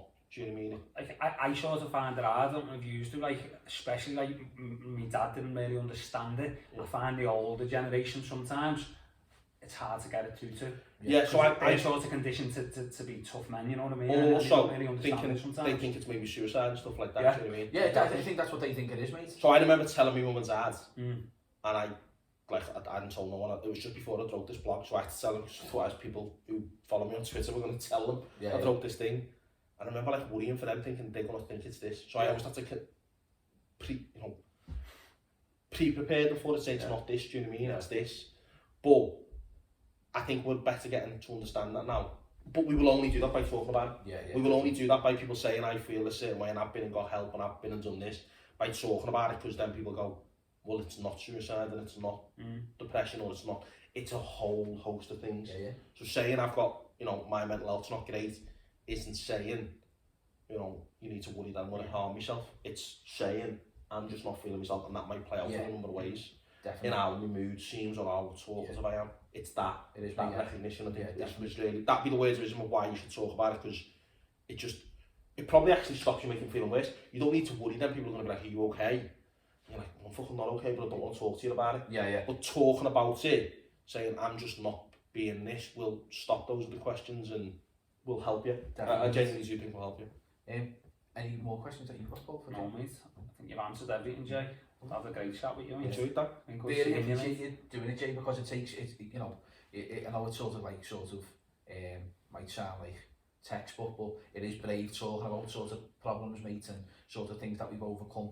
And like I've said to Paul and stuff like that, is that our success, mate, is based on our own perception. But what you've done today, mate, is just is empowering people to talk about it. Yeah, and to be fair, that's why I do it. Like, I've never blow smoke up my own arse, but like kind of you mentioned, all the, you know, done the Spirit of Shankly stuff and, you know, footy stuff and work, and that is like, I know people came to me and said, I remember people saying to me openly and privately, it's like, well, can I let Jay can feel like that? And like, I've seen him on the telly and he looked fine, and he looked fine. Well, I can't, then it's normal for me too, do you know what I mean? So I think there's a thing in that we just got to normalise it. So no, let's do it. No, like, if there's anyone who like watches this who, you know, decides they want to message me on Instagram or anything like that about it, I'll happily like kind of signpost them to the places where I got help or you know, listen or anything like that. Yeah, amazing. So I think that's the most we can do. Shall we? Nice one. Shall we? Thank you, guys. Nice one, mate.